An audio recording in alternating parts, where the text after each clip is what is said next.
Hi, everyone. Thank you for joining us today. Welcome to OCIC's International Development Week 2025 Career Panel. Very excited to have you here.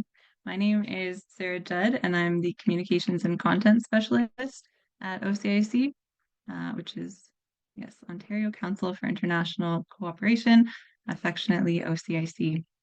And I know some people are still joining us, but I'll get started with a few housekeeping notes.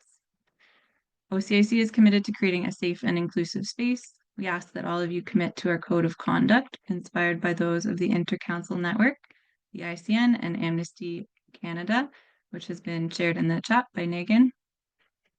This code outlines our shared commitments towards respect, inclusion, humility, safety, solidarity, patience, and openness for all participants and collaborators.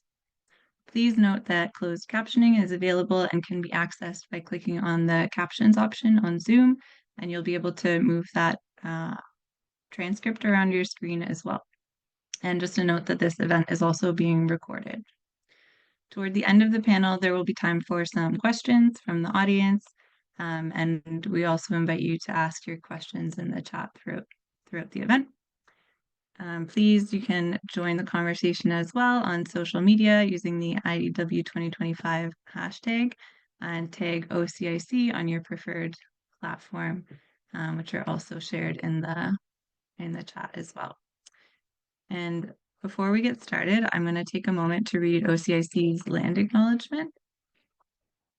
OCIC recognizes and honors the Indigenous peoples who have historically and do presently live and work on the traditional, both treaty and unceded territories that we operate on.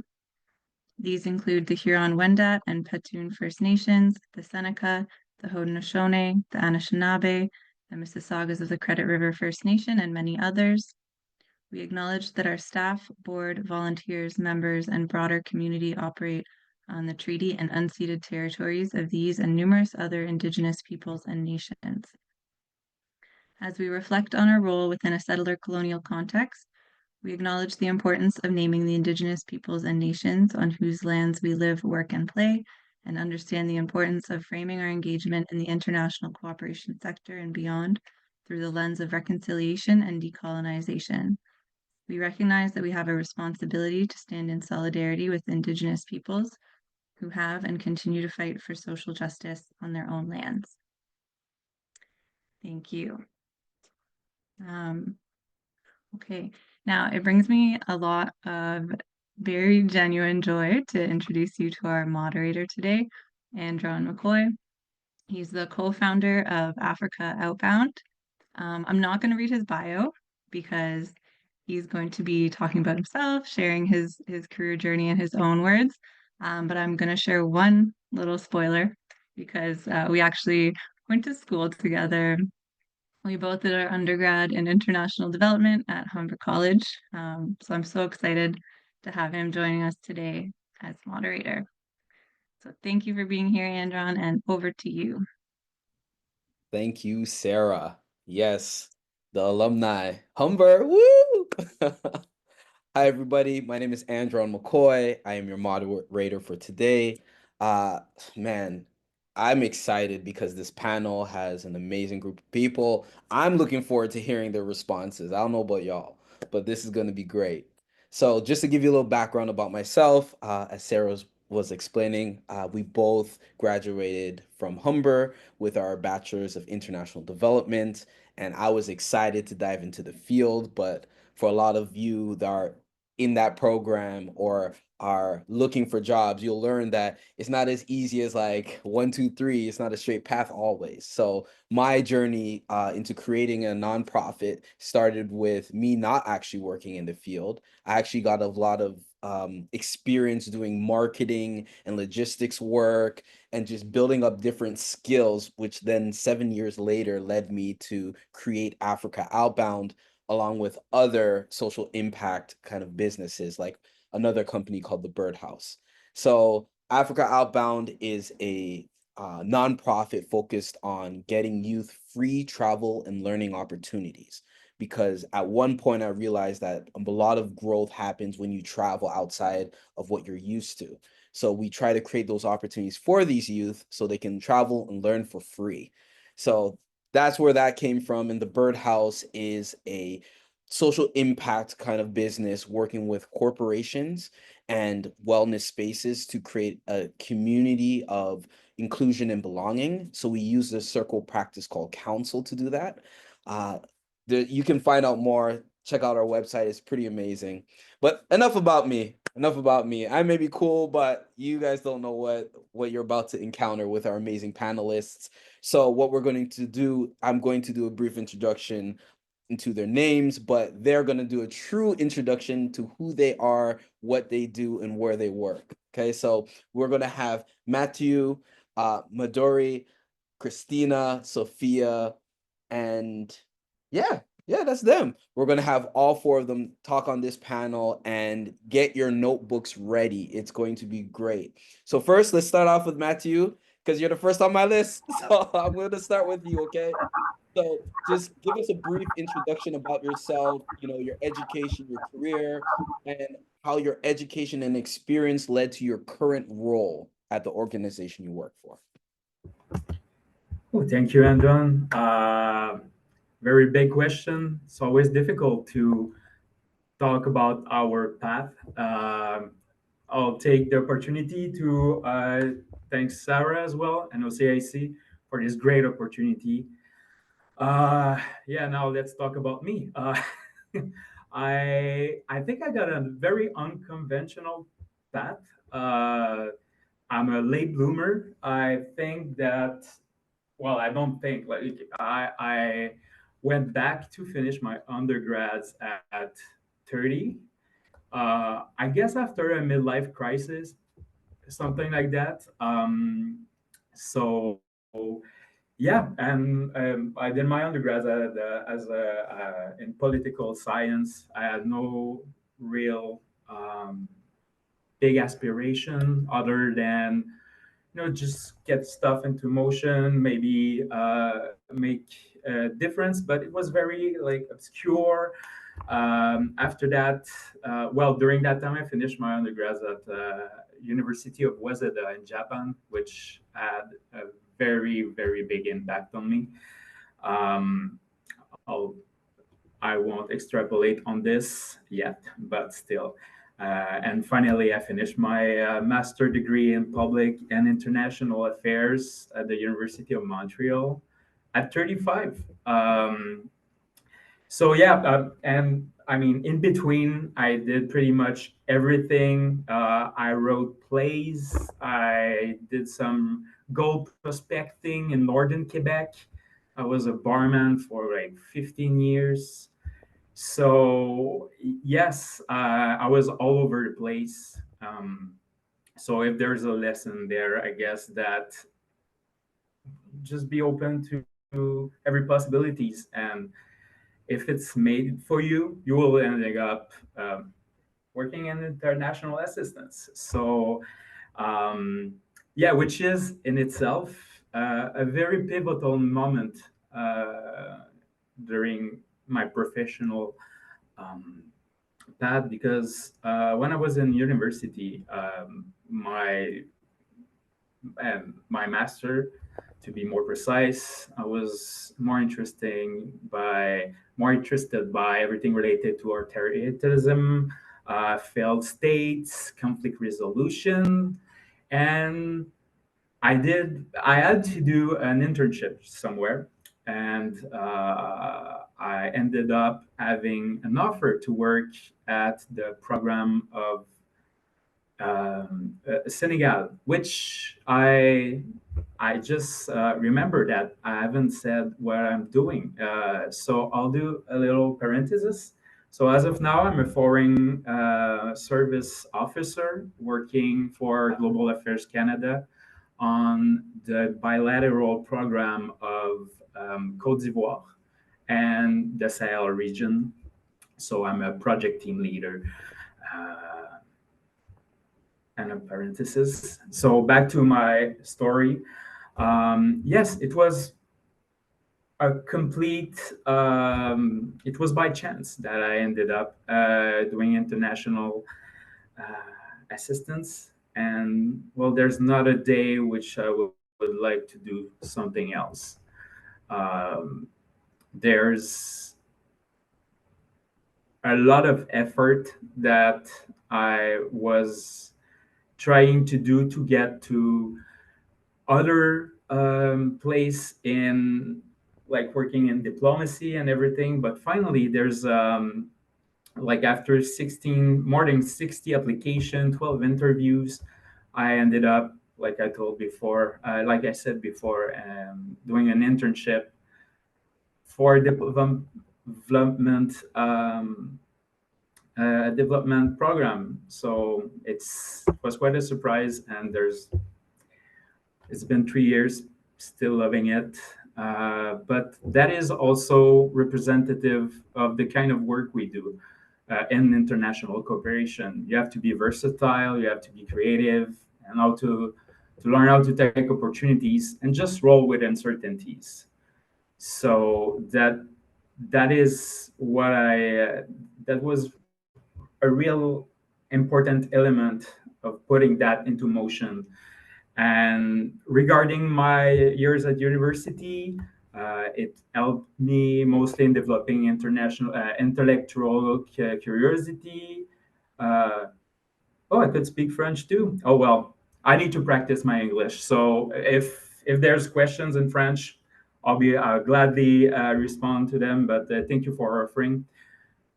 Oh, maybe I'm not it's hard to understand me. Anyways, I'll continue. I'm so sorry about that. And so yeah, but there's also everything outside of university, and I will finish with that. I'm sorry if I take too much time. So I was an avid traveler, and it was critical for my understanding of the world, but also my own privileges as a Canadian. That also helped me like get a grasp on human experiences at the big kind of stuff, but in the end we just want to share and we just want to be respected. So that had a big impact on me as well. And finally, as a bartender, I've learned that you don't always need to understand someone's circumstances to show empathy. And I will finish with that. I think that empathy is probably something that is not the most important, but certainly very, very important. Enough of me. Thank you so much, Andron. Thank you for your patience. Thank you, Matthew. No, honestly, thank you for sharing all of that. I love the fact that you highlighted that it's not just a straight path. Like you went through different kind of channels to get to where you are and to kind of find what area and place you want to be in this line of work. So thank you. I really appreciate you sharing that. Next up, who should I pick? Next up, let's put on Christina.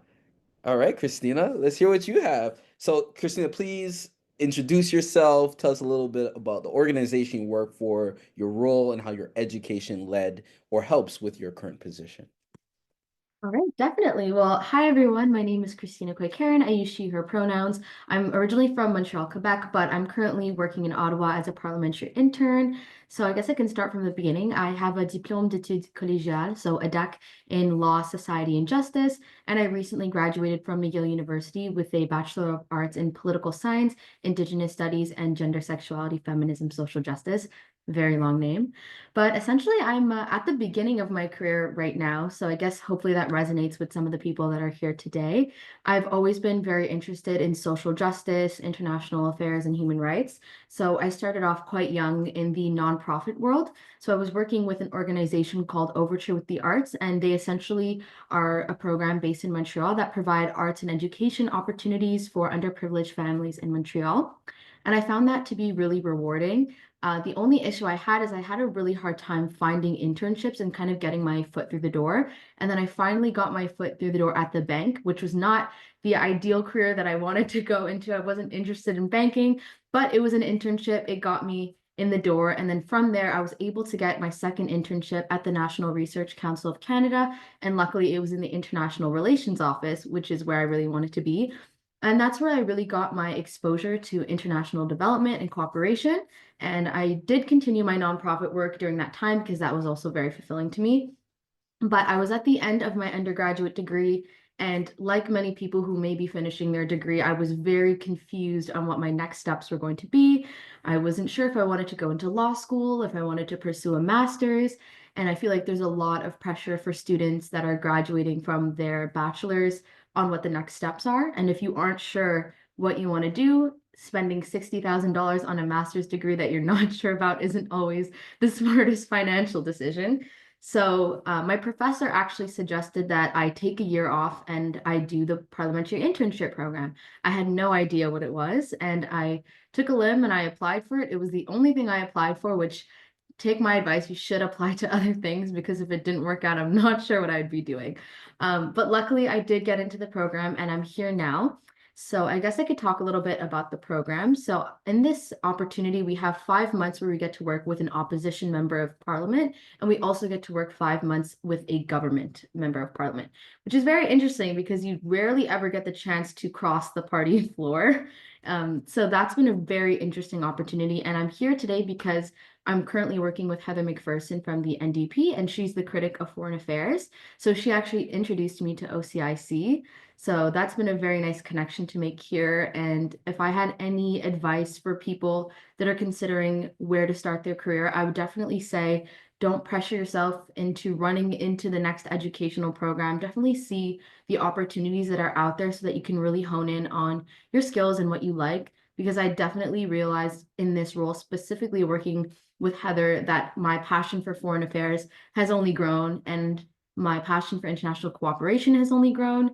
And I've really gotten the chance to hone in on my skills before committing to another degree, which I will do that because eventually I'm going to need it. So that's kind of what I'm doing right now. And then luckily in my next placement starting next week, I'll be with Jenica Atwin, and she's the Parliamentary Secretary of Indigenous Affairs. So that's going to be another place where I can hone in on my skills, because I studied a lot about Indigenous affairs, not just in Canada, but in the global context. So yeah, that's kind of what I did. I ran through that question very fast, so hopefully I didn't speak too quickly. Thank you. No, that was amazing. Thank you, Christina. I love that your story shows that you kept an open mind about where you're going and you're learning as you go. And that's kind of, I would say like that's the journey upon like after school, is to open yourself up to opportunities and to see what happens, because then all of a sudden you find new things that you never knew existed. You meet people you never thought you would meet. I love it. I have so many questions for you, but don't worry, we're going to stick to the plan. We're going to stick to the plan. So next up, we're actually going to talk to Madhuri. So Madhuri is going to give us a little bit of an intro. Where are you at, my friend? Where are you at? There you are. So, Midori, tell us just a brief intro about who you are, what you do, and the career choice, and how your education impacts the position you have now. Great. Yeah, thank you so much. And thank you so much to OCIC for having me as well. I'll actually start by saying I was on the OCIC Youth Policymakers Hub from 2022 to 2023. So I'm so grateful for all the opportunities that OCIC has given me. This is really awesome. And yeah, I'm so glad that I'm here with all these amazing speakers too. So I'm Madhuri. I work as the Strategic Partnerships Associate at Nature United, which is basically the Canadian arm of the Nature Conservancy. We're the largest conservation organization in the world. I'm also the project manager for the Global Impact Fellowship at BacharLorai, which is a Canadian youth-led social impact agency, and we recently won an award as well. So yeah, and then where I lead the gender and the sexual and reproductive health rights policy research and programming, and I also manage the Global Impact Fellowship, and I had the pleasure of designing the fellowship as well. So that's what I'm doing right now. In terms of my career path, so I'm originally from Bangladesh, and then I went to do my undergrad in Australia. I studied criminology and psychology because I was oscillating between wanting to be a therapist and a lawyer. But then I realized both are like maybe way too hard and I didn't want to do it. And but I minored in gender studies, and I feel like during my gender studies 101 like class, it opened like a whole new world of perspectives and social issues and possibilities of career paths for me. Like I just didn't know so much that was being taught, and something felt like it clicked. But I found that the intersection of these three subjects, so like criminology, psychology, and gender studies, was gender-based violence, and that also resonated with me the most. So I moved to Vancouver after studying in Australia, very similarly to what Matteo and Christina were saying. I actually just went and I didn't know what I was doing. I tried a lot of different things. I was a basketball coach. I worked at a pie shop. I did like so many things. But then I also volunteered at the Vancouver Rape Relief, which was very like direct work with women experiencing violence. So I was one of the crisis like callers on the phone. But yeah, so then after that, I thought I should go to grad school. And I moved back to Bangladesh to research domestic violence responses during the pandemic. So what government and NGOs did to respond to the rising gender-based violence during COVID. And then I went to grad school, which so I studied, I did my master's of social sciences with a concentration in gender studies and comparative human development at the University of Chicago.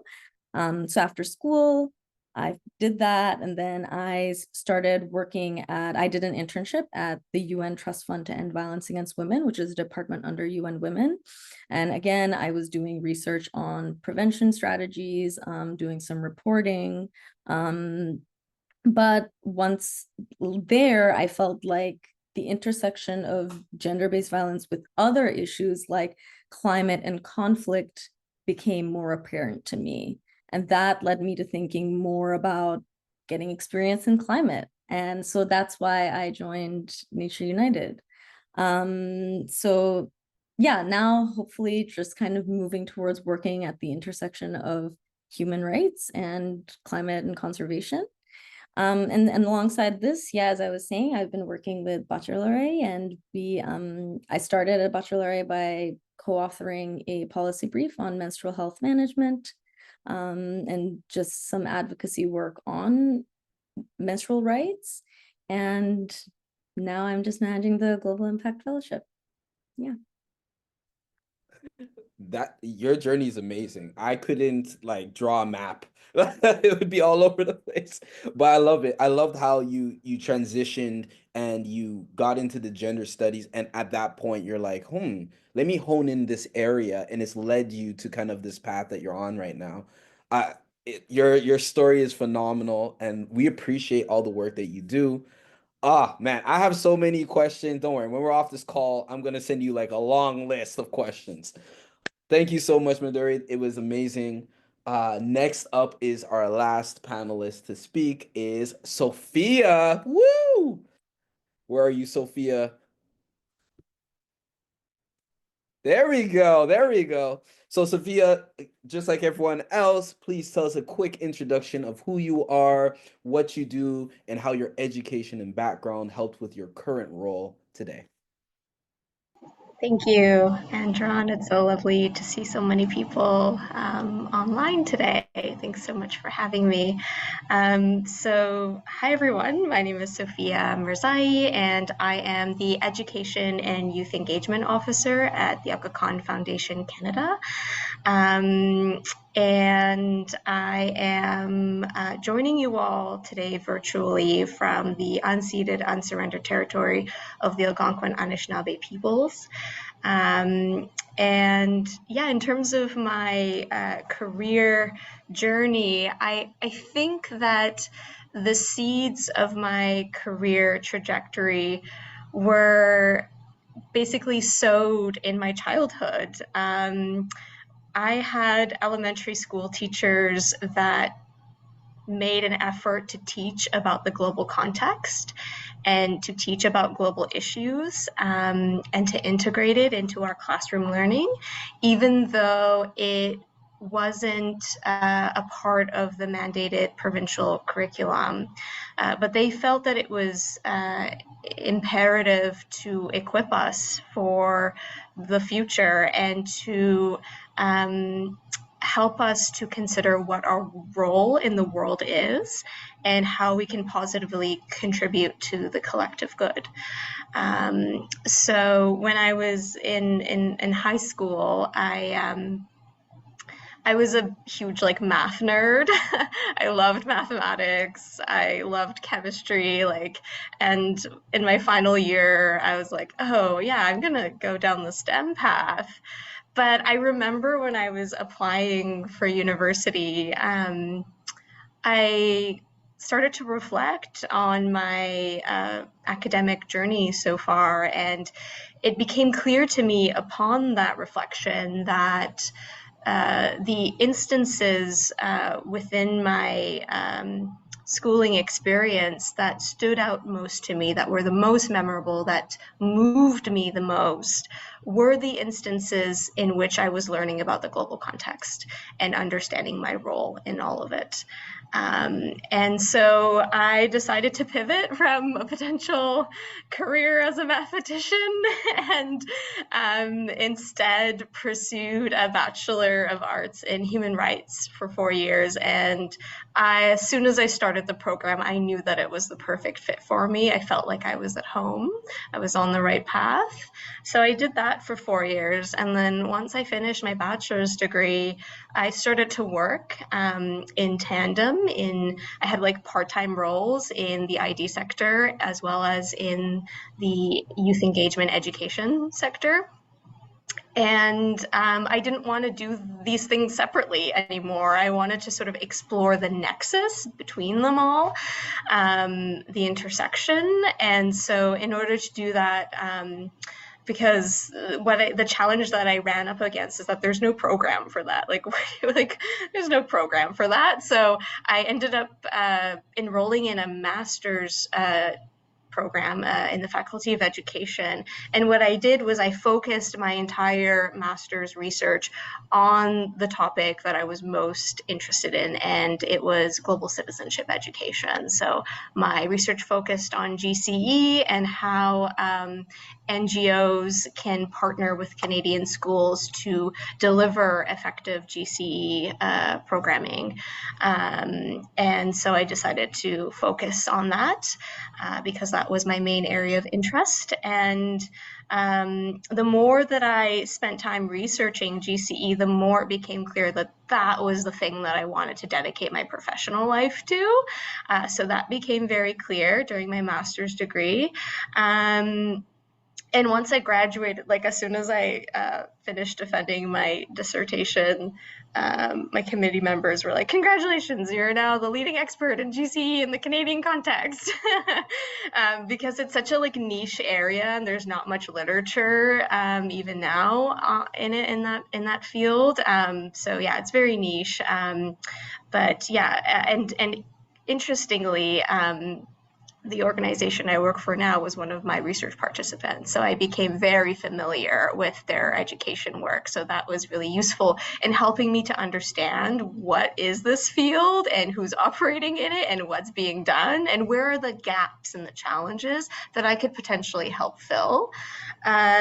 Once I finished my master's degree, I started working for the United Nations Association in Canada, and I worked on their Generation SDG program that equipped youth with the training and the resources that they need to implement action projects in their communities that focus on the Sustainable Development Goals. So I did that. And then after that program wrapped up, I took up a position at AKFC as their Education and Youth Engagement Officer. And I very much use what I learned in my master's degree in my role right now, which I feel like not very many people can say that they use their degrees. So I'm very fortunate in that regard. And what I do for AKFC at the moment is that I help develop curriculum for classroom usage. I help to create PD opportunities for educators so that they can integrate GCE into their classrooms. I also curate opportunities for young people to get engaged and involved in global development and the sector. So that is my current role and how I ended up here.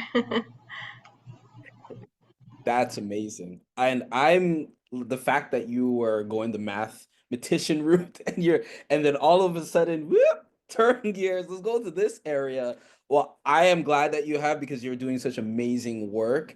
I hope one day, somehow, some way, that math is gonna be integral into what you do next. I don't know. It'll be incorporated somehow. I don't know. We're gonna feed the world, and your math will help. Yes, I am hoping to create a STEM curriculum, so with a GCE focus as well. So yeah. See, I love that. I love that. I love how life just like tends to bring every piece together, and that seems to be a common theme with everyone here. It's never a straight path, but somehow we get to this place, and everything along the way has helped us build or grow into the roles we play today. Oh man, thank you so much, Sophia. Thank you. I appreciate that. Wow. Everyone, I don't know about you guys, but I'm already excited to hear what they have to say in this next stream of questioning. This is going to be great. So, for all of you panelists, I'm going to ask a question for all of us to kind of answer. And a big part of this is whoever feels, to answer immediately, feel free to go ahead first. We won't go in any particular order. Just go with your heart.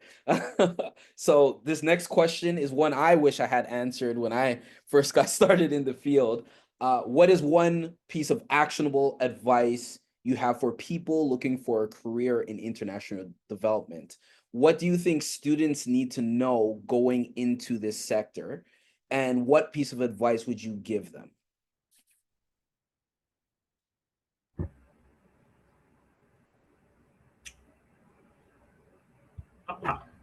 I will go since I began last time. Integrity. You will fail. You will make mistakes.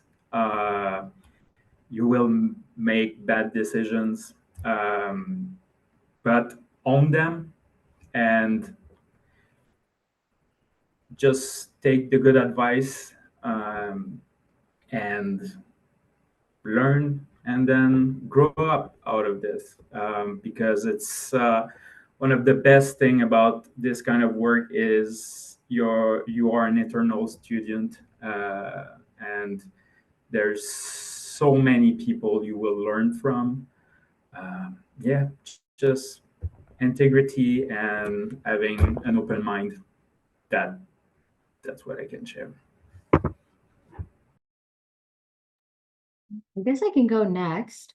So, considering that my career path kind of just started and I've just finished school, the advice that I wish I heard just as someone who recently graduated was to smell the roses. That's something that people told me a lot. I was always very stressed about my next move, what I was going to do, to the point where it got me so stuck on certain paths that I would shut off other opportunities. But had I shut off other opportunities, I wouldn't be in the internship program I'm in now. I wouldn't have had so much exposure to the foreign affairs field and know exactly what I'm ready to do in my next step. So first thing for sure is smell the roses. Second is that there's often like this rhetoric that you need to have a certain path or a certain education to go into international cooperation. I think it's very obvious from the panel that that's not the case. We all had very different paths going into international cooperation. I mean, I was in banking, so that's not super correlated to what I'm doing now. And then lastly is just network and get yourself out there. I got a lot of my opportunities just by asking the right people the right questions. So it can be daunting to network. Sometimes I'm not the most social person, but if you just push yourself a little bit out of your comfort zone, you can see a lot of really cool opportunities.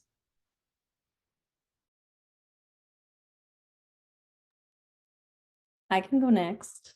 So I can't say it's just one piece of advice, but I'll still keep it short. I realized what I felt like was a little too late when I was a student in undergrad. I actually was thinking hard enough about my career. I was trying to have fun, and I wasn't really sure where the end of my degree would lead me or where I would be. And by the time I was in my mid-20s, everybody had done all these internships and fellowships and knew how to network, and I felt like really behind. I also think we live in a hyper competitive capitalist society, and the feeling that you're not moving at the same pace as everyone else is like really difficult and alienating. Like, all that to say, try to spend some time, but not all of your time, looking at opportunities available for like people, especially young people. Like, if anybody in the audience here is like young, there are so many professional development opportunities for people under 25, and some are like, or 30, and some are capped at that age too. And now I want to do all of these things, but I'm like not within the age range. So that, but then at the same time, like, don't break your back trying to do everything all at once. And I think that happened to me because I didn't start early and I didn't like pace myself. So I felt so rushed when I realized I didn't spend the years that I needed to looking for these different opportunities. But also remember, like, success and your path is like not a linear thing. And my husband actually reminded me that when I was applying for grad school and I felt like I was not nearly as in a good position as like many other people my age. But I was still able to do all the things that I wanted to later and ended up in the career path that I wanted. So just keep at it, but then also don't force yourself to stay in a career path that you chose at 17 when you started undergrad. And then realize like that's not where your heart is when you're like 21, but now you're like, I did it already, so now this is just where I have to be. So if you come across someone whose job or role or life looks like the one you want or similar to like the things you want to do, reach out to them, find out what their path was and what are the steps that you could take to maybe do a career pivot. Try different jobs. If that's not possible, then keep your job and volunteer at the places that align with what you want to do. So I think, yeah, don't close off like possibilities for yourself because you just think that this is just where I have to be and I'm like caged and shackled to this forever. Like, I think you can kind of move your career in many different ways if you really want to. Yeah. I feel like the advice that my fellow panelists have shared is all really great. I don't have too much to add, but a couple of additional pieces that folks can keep in mind that might be useful in navigating a career and getting your foot in the door is I really highly recommend developing and honing in on concrete and practical skills that are in high demand within the sector, and if possible, try to specialize in an area because that can really get your foot into the door much easier. Another thing, I have this analogy where I say, like, be like a funnel. Which doesn't make sense, and I'm going to explain it. So if you look like at a funnel, like a baking funnel, like one end of the funnel is wide and open, and then the other end is more narrow and focused. And so what I mean when I say be like a funnel is try different things. It's important to be open-minded and try different things because if you don't, then you might miss out on an opportunity that you might actually be an incredibly good fit for, but you just decided to close your eyes to it, right? So be open-minded as possible and really dabble in a couple of different things so that you can truly understand what is the best fit for you and what kind of aligns with your personal and professional goals. But then once you've tried different things and once it's become clear what you are meant to do professionally, then become like the other end of the funnel, become narrow and focused and really drive at that thing that you want to achieve. So yeah, that's another piece of advice. In my sort of career trajectory, I tried a lot of different things, albeit they weren't like super different from one another. They all had kind of like a common thread that sort of reflected my value system as a person. But they were nonetheless different. And then once I understood what I wanted to dedicate my professional life to, then I stopped entertaining opportunities that didn't very strongly align with my end goal. And that's hard to do. Saying no is difficult. I found it very difficult because I'm like, oh, that's a stable opportunity. Like, what? Am I crazy for saying no to it? Like, but it worked out in the end because I wouldn't be where I am if that would have totally veered me off in another path. So yeah, I think that's important. And then finally, I would say be comfortable being uncomfortable. Precarity is a very natural and also inevitable part of everyone's career journey. So embrace it instead of resisting it. Thank you, Sophia. Matthew, I saw a hand up. I know you want to add on to that. Yes, quickly, I just want to double down on Sophia's and Madhuri. Fear of missing out is probably like one of the things that were the most hard for me to handle during my youth. And even today, like I won't lie, I'm still, I think, a teenager at heart. So yeah, and this is something that you need to embrace, and that in the end will pay, because there's no bad experiences. All experiences are valuable. This Those are what distinguish yourself from other people. And so just keep that in mind and be kind with yourself as well. With others, yes, always, but with yourself, that is the most important. Like I told you before, you would ask me just like 8 years ago, and you will told me that I will be a diplomat and I will be representing Canada abroad, I will have laughed. Here, I made some weird decisions in my life. In the end, it all went up. So never lose that in mind. I love it. Honestly, where were all of you when I was first getting into this? I would have loved this advice. Wow, it is so true. Just even the experience and this advice, I think a lot of students or people looking to get into this industry and field, because there's not many roadmaps that show the way. The advice that each and every one of you that have given is just testament to the nature of this field and needing to be integral, flexible, open to networking, even sometimes if that means coming out of your comfort zone, not just stuck to what you thought you have to do at 17, but to be open to that funnel that Sophia talked about as well, of, taking opportunities, but hone in on that thing that really pulls on your heart. I do remember in one of my courses, I think it was humanitarian studies or something. Well, one of them. So there was a question asked of like, what sector pulls your heart the most? And, getting into international development, I'm like, I want to help everybody. But the teacher brought up the idea of like, yes, but like you have so much time that you can put into something.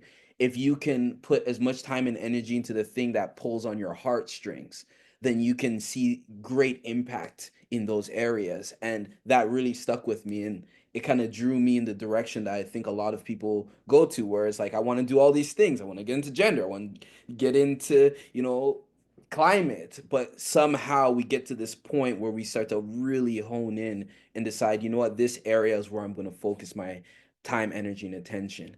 And I thank you all for sharing a bit of how that's happening for you, or even the process of getting there. Because I know each and every person here is in a different kind of area of growth in the industry. So, speaking of which, I love to shift to another question, because I do know a lot of the members here have. I know you guys have questions. I know you guys want to type out all your questions, but don't worry, your time is coming. First, we would love to know, with your current careers in the industry, how do you see the international cooperation sector changing from what, in your earlier years till now and the direction it's going in? And I would also like to toss in like a sub question. Um, there are certain skills that, it was mentioned that skills, focusing on working on little skills will help you, especially in the sector. What skills do you guys foresee as skills that will be necessary or needed in the coming, direction that international cooperation is going into? And we're gonna do this again, popcorn style. So whoever wants to answer first, just pop up, unmute yourself. Okay. Well, I don't mind going first just because I have a lot of thoughts on this question. In terms of how I see the sector changing, I feel like we're entering an era where politics specifically related to international affairs is becoming very polarized. And so there's a lot of uncertainty around that. I think especially when you have an identity as a marginalized person, it's something that you tend to think about a lot more about how you kind of work in the global space, especially when you see the attacks on marginalized communities, whether that's people of color or gender minorities. So I think in terms of the future and priorities of the international cooperation sector, I think we're seeing an era where diplomacy is becoming far more important, especially we see it in our own parliament. The polarization is pretty intense. And so in terms of a soft skill that I think that we should focus on developing, and something I've developed on my own, is kind of like how to have these diplomatic conversations with people when you have these really tough situations where a lot of people may not feel like they're being heard. So definitely diplomacy and communication is more important than ever. And really, instead of, pushing ourselves apart, finding ways to kind of bring each other back together and becoming more of a supportive community of people, I think is really important. And hearing each other out, those just communication and diplomacy skills, I think, are going to be very relevant in the next year or so. So yeah, that's kind of my 2 cents on it.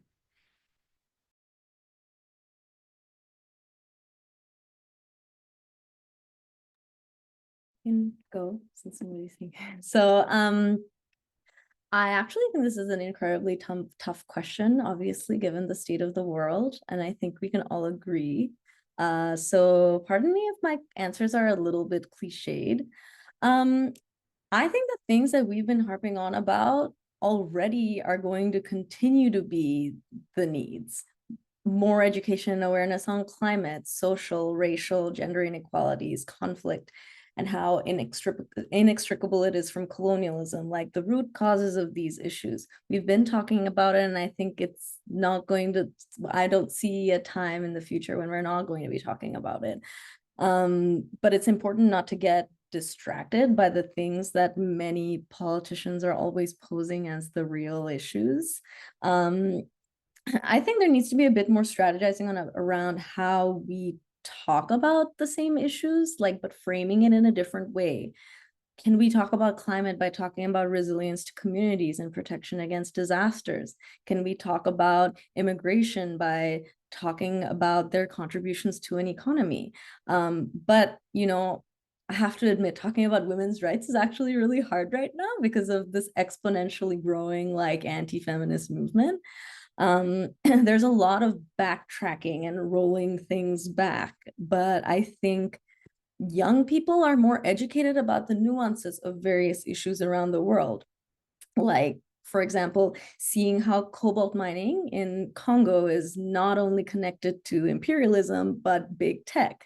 So I think if we can keep shedding light on some of these more insidious ways that these different powerful people and industries and companies have influence in different aspects of just life around the world, is really important. But then collaboration, knowledge exchange, and solidarity are as all very crucial. We are lucky to live in a time where we can connect with people from different corners of the world. Being able to see, understand, raise awareness of, learn from, and educate others about struggles and different people's struggles is the only way that we can truly understand what's going on in the world. So everything is really connected by this invisible string, I think. And if we can all move closer to like understanding that, yeah, maybe we can get somewhere and the world won't go up in flames. So, which I'm scared about every day, given my job.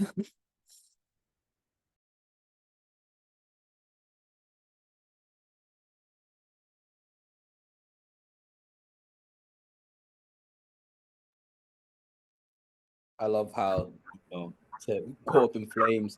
I feel like all of our roles are to be fire extinguishers. This situation. Please, Matthew, go ahead. Yes, I mean, you said it. Like I will not sugarcoat it. We are in crisis right now, and it is what it is. We need to know where to focus, where to find peace, and I think that in the end it will strengthen ourselves as a big community, as global citizens, because this is what's at stake, and this is what it's targeted with, like the current event, some of the wonderful current events that we have. But like my colleagues mentioned, in a polarized, dans un monde polarisé, let's say it in French, polarized. There's some words like that. Polarized world, you have to be able to listen. And like I mentioned before, we are all humans. We all do what we think is best for our communities, our family, our way of lives, and that is it is normal at a certain point with globalization that there's some frictions, because there's a vast there's so many cultures, there's so many ways of seeing things, but listening, finding communality, some things that we can start a conversation with. That means being uncomfortable, which is something that is hard, but it's very necessary if we want to be able to tend an olive branch and just to start discussion, start building. It will get worse before it gets better, but like every crisis is an opportunity. And what is absolutely amazing is that me and my colleagues, all of us, are at the right position to make it better and to try to aim at something that is better in the end, medium term. So, and if you find yourself compelled as young people to embark on that journey, I think there's no better time than now. It's a great opportunity to be able to mend previous bias, previous unwanted way of thinking. There's a lot of talk about decolonizing international assistance. Well, it's now or never. When it's all over the place, that's where you start to reconstruct. So that's my 2 cents.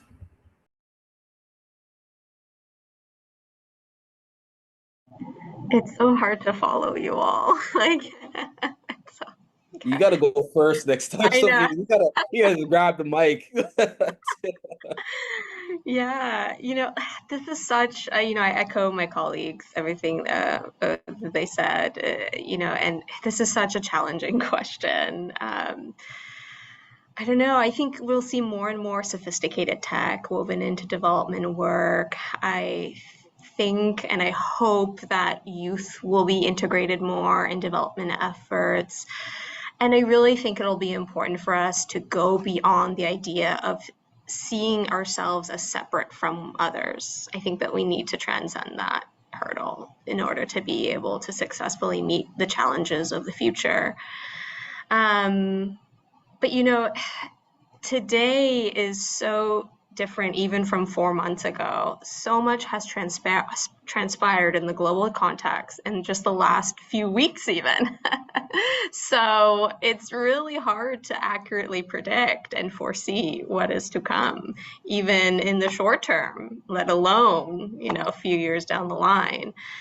And like nowadays, I'm finding myself thinking a lot about the 2030 agenda and how we're 5 years away from 2030. It's 2025, folks.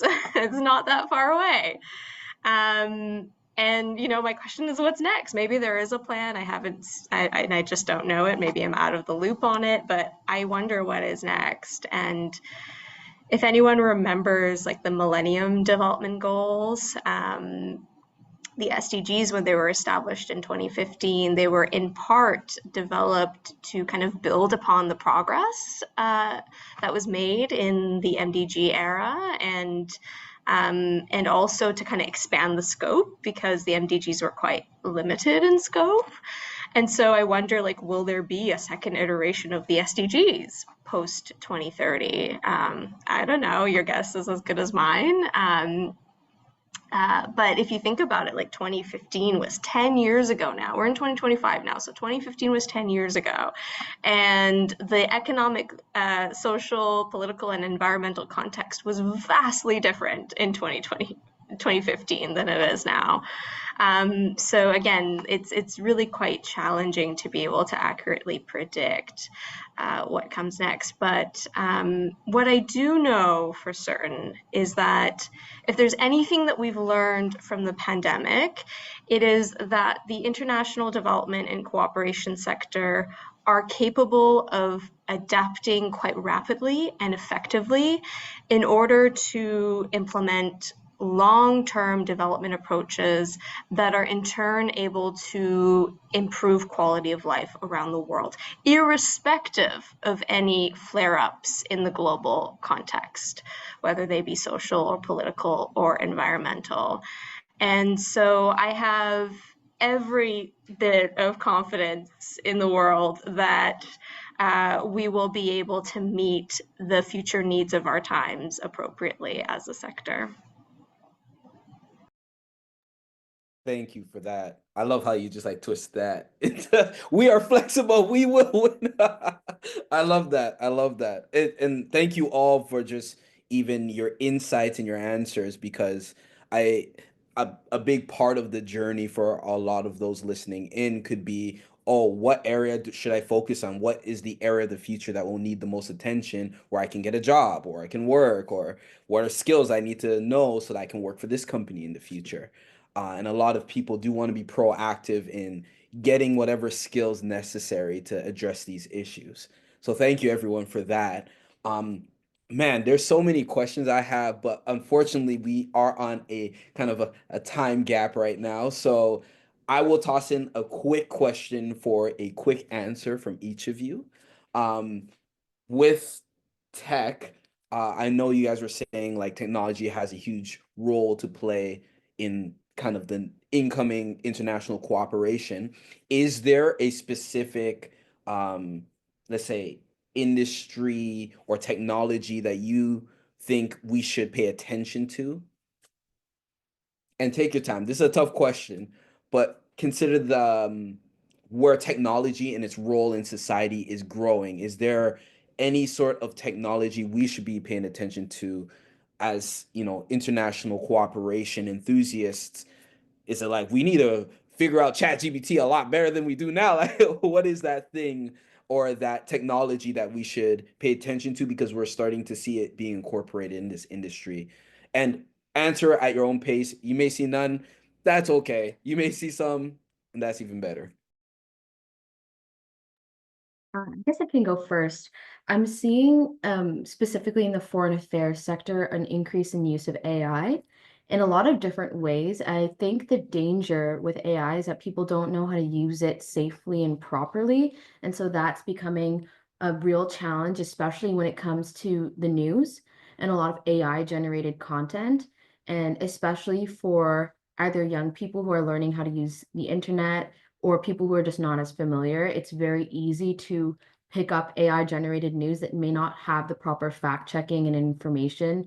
So people are relying on content that is no longer being passed through journalists and being passed through, reasonable sources. So that's becoming a real challenge for us, and trying to kind of educate people on how to use AI correctly and also how to spot AI. Because now we're seeing issues with Meta where not everything's being flagged for AI generated content. So that's becoming an increasing issue that I think we just need more education on, but there has to be a willingness from, our politicians and our education sector to give people that education, and that takes time and money. So I think a real push for that is something that should be looked closer at.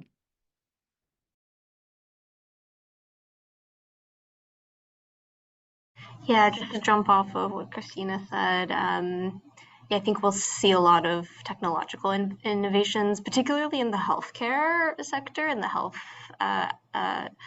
healthcare aspect of the healthcare arm of development work. I know that I recently read that the Aga Khan University is currently conducting some research on how machine learning can provide healthcare solutions. And so I imagine that knowledge institutions in particular will be at the forefront of our understanding of what exactly these new possibilities that technologies can bring will look like and what they can afford us in terms of solutions for development related issues.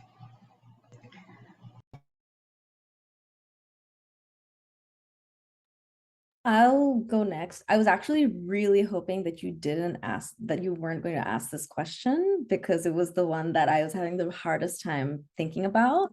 But I actually completely agree with Christina about just the rise of misinformation and disinformation. And I think with Meta, yes, of course, they're removing fact checking. I think it's just I say this to my friends all the time, and my friends always laugh at me, that I'm very scared of AI. And I think everybody should be scared of AI. AI has the power to do, I sound like this crazy conspiracy theorist, but this is true, but AI has the power to do a lot of things. If you watch deepfakes, there are people who will not be able to tell that this is a fake thing. There's a lot of content out there that's just generated, and I'm not really sure how people are going to start using AI. There's people who are more tech-brained and smarter than me, or a lot of people here who will find a different way of using AI that we can't even imagine. I feel like a lot of the things that we're seeing with AI right now are things that we couldn't imagine a machine doing. So I think it's really important. I agree that education about how you can identify misinformation, really trying to get your news from reputable sources. Please don't go on Twitter and say that's the news. Just try to read, and try to subscribe to more news sort of outlets that are not necessarily mainstream outlets as well. There's Economist, there's a lot of these other sort of journals that do writing that isn't just news. And yeah, I'm honestly pretty scared. But I also think from a funding perspective, there's more platforms right now. Some of these remittance platforms for sending money may become really useful for sending money to people experiencing disasters anywhere, or really needing money transfers from overseas. So if there's more, I think innovation when it comes to money and just digital finance, that could help a lot of people.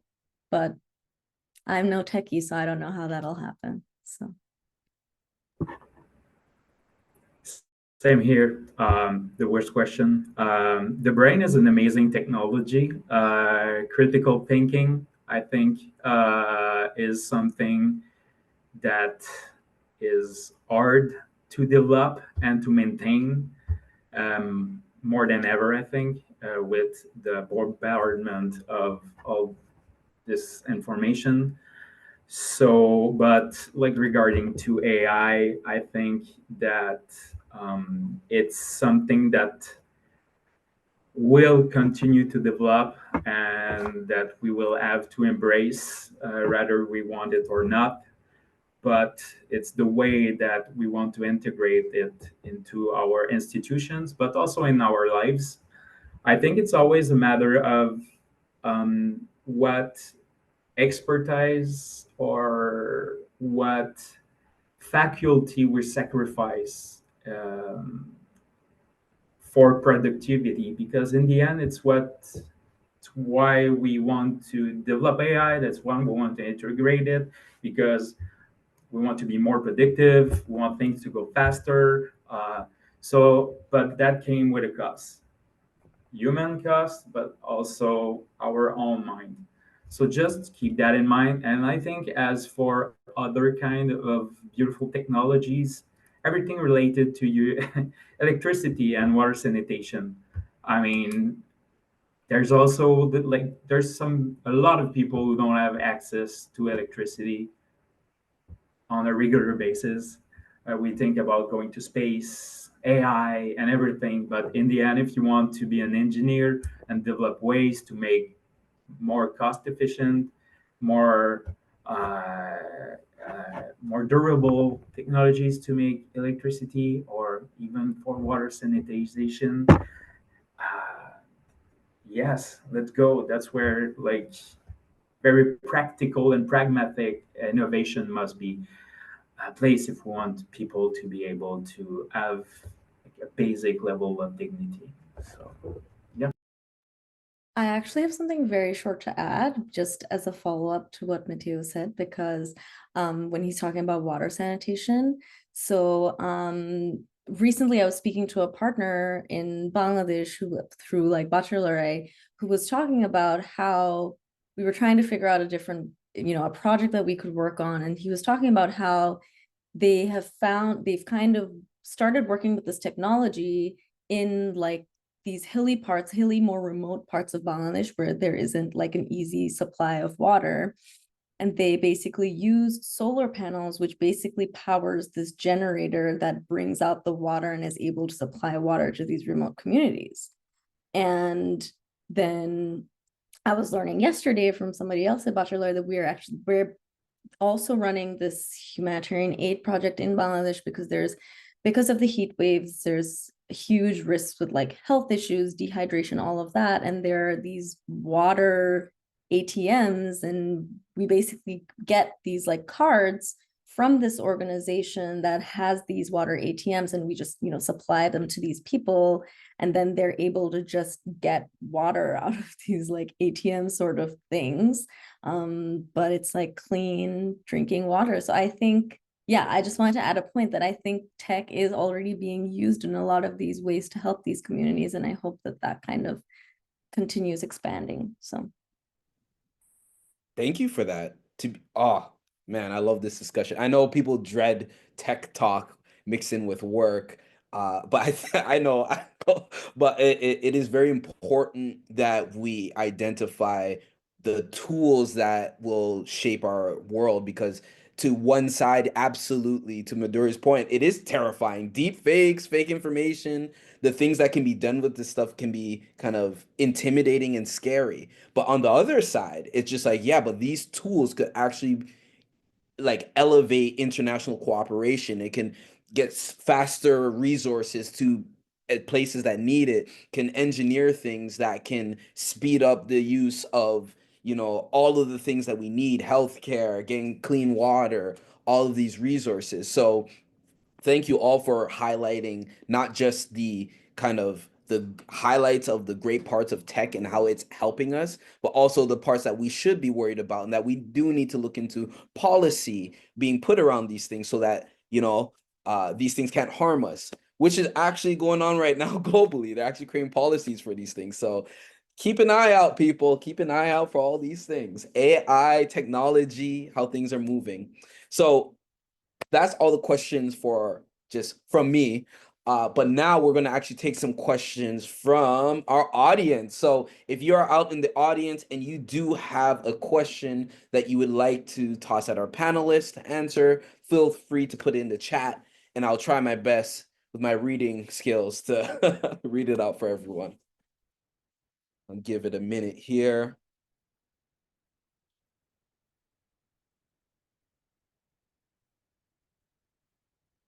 Okay, so here's one question for you guys. It's a little side question while others are typing some up. How do you maintain your well-being and prevent yourself from getting to the point of burnout? We do know a lot of people in the international cooperation sector have big hearts, and with big hearts, you feel like it requires a lot of energy and output to fulfill this. And there is sometimes a scenario where, workers can face burnout, or it can impact their mental health. Is there any advice or things that the audience should take into consideration when doing this line of work to protect their mental health and well-being? Popcorn style again. Yeah, this is something I wasn't actually as aware of before getting involved in this current role. So as working in Heather McPherson's office, we're working predominantly on cases in like Sudan, Gaza, Afghanistan, and a lot of these cases that we deal with, we hear a lot of one-on-one stories from people who have either worked in the regions, and it can be quite sad sometimes to hear, these real life stories of like the horrific things that are happening around the world. Sometimes you do feel very helpless, and even though your work is dedicated towards, helping people, at the end of the day, it can get really tough on your mental health and well-being. So I found having friends and support system of people that you can talk to about these things is really important, especially people that may not be directly in the same field as you. So for example, talking to my mom about a lot of these things, she's in the finance world, so she's not as into it as I am. So it's really nice sometimes to kind of like decompress and disconnect from that world, because I would assume all of us here are in this because we're very passionate about it. And when you're very passionate about something, you can have a lot of empathy towards situations, which can take a toll. So definitely, I like to say touch grass. So find your way of touching grass, whether that's, your physical health, going to the gym, finding an activity that you like, and also just keeping your circle and, speaking to people when things kind of get hard on your mind. That was a little bit sad, but if someone has maybe something brighter to add. I can definitely add. Yeah, this is such a good question. Thanks for raising it, Andron, because burnout is real. For me personally, what has been the most consequential has been practicing mindfulness. I'm a very avid practitioner of mindfulness. It is something I integrate into my day-to-day life. I practice it individually in group settings throughout the day, and that has really helped to increase my quality of life and also help me not fall down the dark hole of burnout, which I used to be very much susceptible to, but I've built so much resilience through practicing mindfulness. So I highly recommend that folks give it a try. And the other thing is connecting with nature. I feel most myself when I'm in nature, and I find that nature has a way of arresting one's mind and bringing you back into the present moment and grounding you and giving you perspective. So spending lots of time in nature. And then finally, making sure that you couple compassion with equanimity. Compassion can be overwhelming. It can overwhelm you, and so I think it's important to couple it with equanimity so that you can direct your compassion in an effective way and actually do something with it rather than being drowned by it. So that's an issue that I definitely had for a long time until I started to cultivate mindfulness and equanimity.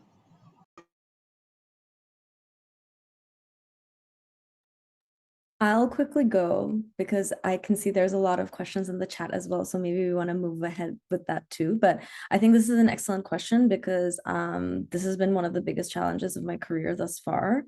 I'm like a chronic overcommitter, and I've always just wanted to be productive. And I think it's led to many, many periods of burnout. I think there are years of your life when you should be working hard, and that's okay, but don't make this like something that the rest of your life should look like. You know, while you're a student, you have to do all sorts of things outside of studying, like internships, social commitments, but especially once you enter the workforce, like be as firm as possible with limiting your work to your work hours, like a few hours after 5 maybe, but don't work till 10. You know, don't agree to meetings on weekends. Prioritize rest, prioritize doing more of the things like that you want just for pleasure. You know, find a hobby that works for you and like try different things. Even the media you consume or books you read don't have to be about serious things, but because I do that a lot, I watch documentaries and I was exclusively reading nonfiction. And then I just stopped reading because it became so exhausting.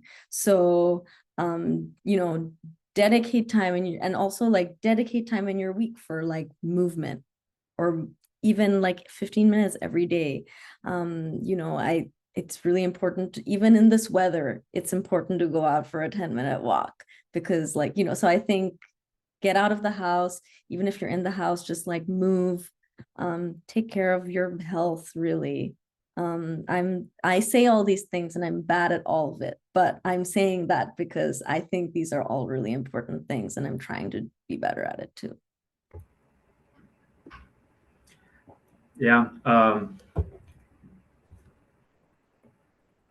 Sometimes you just need to find somebody you're comfortable with and indulge in the sadness and frustration. Embrace the suck. Be frustrated, be like overwhelmed, be just take a moment, just indulge in those sensation. It is for me. It's always the first step of like stepping out of being in reactionary, being in reaction. You have to find even within yourself, you find that special place when you give yourself a moment just to be out of this world and like to destroy everything, and then you are calmer, then you're able to do what you have to do. But there's rarely middle ground in what we do. It's very eyes, and very low. You hit the bottom very quickly. So, and nothing in the middle. So you just have to go with the flow and indulge yourself. Yeah. Thank you guys. Thank you for sharing that. Definitely something that we all have to consider. And again, it is a practice. You know, your mental wellness is going to be very important, especially for an industry that takes on so much emotional toll sometimes. But that's why we have to create healthy practices to, you know, release and to heal ourselves and to fill our own cups as well. So we do have a bunch of questions. Wow. Thank you guys for flooding me with questions. I knew it. I knew you guys had questions. Here we go. So what we will do, instead of all of our panelists answering all the questions, I'm going to toss out a question, and whichever panelist feels the most inclined to answer, that panelist will answer that question. Okay, guys? So that's our structure of how we're going to do this. We're going to try to get through as many as we possibly can before the time is up. But let's start it off. So the first question is, the field of diplomacy and international cooperation can be challenging to break into without privileges, such as connections that open doors to first roles or the financial means to accept an unpaid UN internship. What strategic advice would you offer to young professionals who lack the advantages but are eager to get their foot in the door? So popcorn style, the first panelist to answer gets this question. Yeah, I'll keep it short. I think that's a great question because when I was taking my internship with the UN, I had like 5 other offers from the UN that weren't going to pay me. And I said no to all of them. And I took the one that paid me, even if it's just like a little amount, I took it. But I think it's important to still, you can still do a job that gets you money on the side, but then try to gain experience through other ways, like do fellowships, do like courses, do things that go to like events, go to conferences, talk to people. I think there's lots of things that you can do for like not a lot of money while still being realistic about like where your like living sort of funds are coming from. And I don't, oh yeah, for breaking into the field if you don't have connections, yeah, same thing, didn't really have connections. It was just a lot of look for volunteer opportunities, look for fellowship opportunities.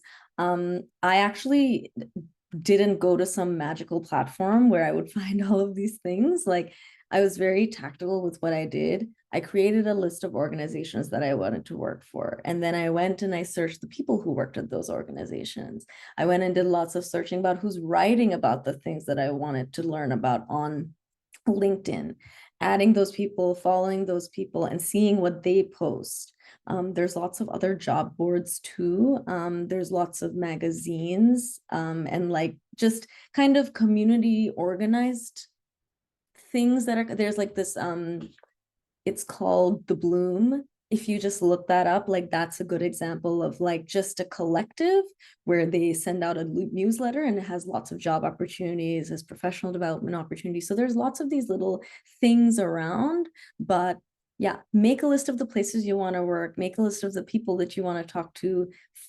In the list of places that you want to work, go into their people in LinkedIn and look at the people who are working then and their positions. Just email people. You have like absolutely nothing to lose. Thank you. It was straight to the point, and I wish I knew that when I started. Such great advice. Our next question is, what are some misconceptions about working in international cooperation that young professionals should be aware of? All right, Matthew, go ahead. It's not all glam. I thought that because having an international career and being a professional could seem very adventurous and everything, but you have to lower your expectation when you start, because you're gonna be inside. You're gonna do things that are not very interesting, but it's all part of the path toward being somebody who is and do something that matters. So yeah. Thank you. Our next question is, what are some emerging areas where youth can make the most impact in this sector?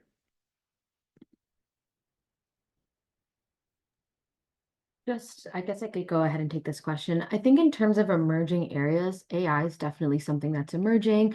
Climate change is not something that's new, but it's something that's becoming far more important. I do think that wherever your passion lies, I think kind of Sophia mentioned this earlier with the whole funnel analogy. I think what you're most passionate about is where you can make the most impact.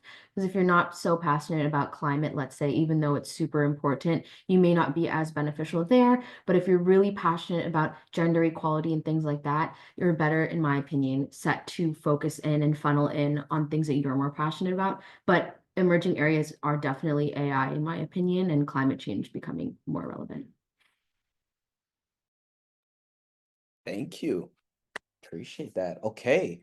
And unfortunately, we can only take one more question just because of time. I know you guys are full of questions and I'm so excited. This is good. This is getting dialogue going. I love it. I love it.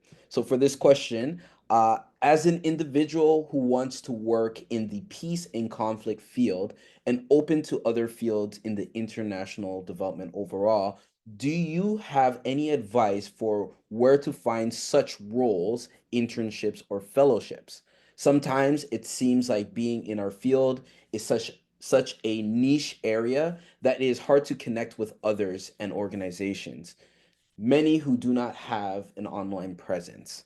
So the question being, do you have any advice for where to find such roles in peace and conflict?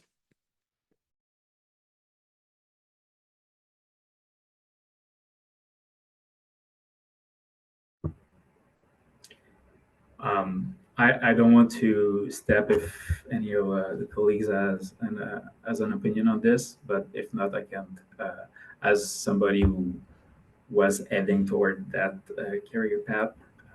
But I already answered the question, so please go ahead if you, or if not, I will answer.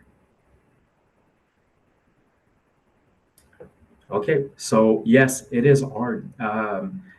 It is a beautiful goal, and in the current situation, I don't think you will,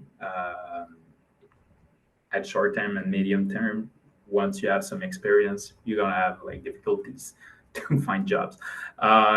Government is the best way, I think, but not the only path. And there's a website, and I'm sorry I haven't done my homeworks, but it's GC job.ca. I'll send it in the conversation, but where they expose every job and internship. Yes, NATO as well, but be open-minded. And sometimes the best way to ending up where you want is to take the the scenic route, and then you can, once you build some capacity, some experience, some knowledge, then you can aim. That's. And if I could also add, I know that OCI, just a plug for OCIC, I know that they often share opportunities on their socials and on their website. When I was job hunting, I was using their platforms to find opportunities. So I recommend that. Also, going back to fellowships, AKFC has a really great fellowship that's very, very accessible, and we're actually taking applications until February 14th. So it's a really great program. I always joke and say that the people who do our youth fellowship end up being much more qualified than even I am. So by the end of their experience. So yeah, I put a link in the chat for it already. But I'm also, as part of my role at AKFC, I'm working on putting together a youth opportunity publication where we will collate different opportunities across the sector. So that's down the line, but in the interim, I know that OCIC and some of the other councils have some great places where you can find opportunities like that. Thank you, panelists. Thank you, Sophia. Thank you all. This has been amazing. Like, shoot, I'm out here learning so much from you guys. This was amazing. Thank you guys for answering the questions with your honesty and your experience. And even just to toss it out there for some of you in the audience, there's different avenues of getting into this space and getting a career and getting a job. But I want to open another avenue. Sometimes what you're looking to do, there may not be an organization that does it, so you can have the opportunity to create your own. So don't shy away from creating your own projects, to applying for grants that seed fund these things, because that is also a possibility. That's what happened with my organization. I really didn't find someone that matched exactly what I wanted to do, so I partnered with a friend and we created it, and it ended up going well. So I want to encourage you. There's so many avenues. There's so many opportunities in this field. And if you don't see one, create one. Thank you, guys. We appreciate you. Now I'm going to pass off to Sarah, my colleague. Woo! Go ahead, Sarah. Take it over from me. Thank you, Andron. I mean, thank you, everyone. I think based on, what I'm reading in the chat and how I'm feeling, I think everyone so grateful for you all to share, your story with us, your advice. When we named this panel The Road Ahead, I was like, oh, cute, career path, road ahead, perfect. And I feel like that has changed or been given an additional meaning with everything that's been going on in the sector lately. People are really trying to understand how to navigate. So I'm really grateful also for you guys, to share as much as like advice as you can, even though no one can really predict the future. But I think you all did a really wonderful job. So thank you so much from all of us at OCIC. Very, very grateful. Just a couple of things before we wrap up. I know it's 3:30. We're going to be putting out a little Zoom poll. So please take a moment to complete the short Zoom poll that should be launching on your screen any moment. Yes, there it is. Thank you. And while you complete the poll, we're also going to post in the chat a link to the complete listing of our OCIC and member International Development Week activities. We're halfway through the week, but there's still activities in Toronto online up till Saturday. I think we have some events listed on our website. I would love to invite everyone to join us tomorrow for our last OCIC hosted event, which is the Feminist Futures Exploring Transformative Leadership and Equitable Partnerships. It's going to be another really fantastic panel, and I know you guys enjoyed today's. We'd love to see you tomorrow. We've worked with some of our members and connected with their global partners who will be talking about their experiences lately and discussing really the idea of transformative leadership and what that means.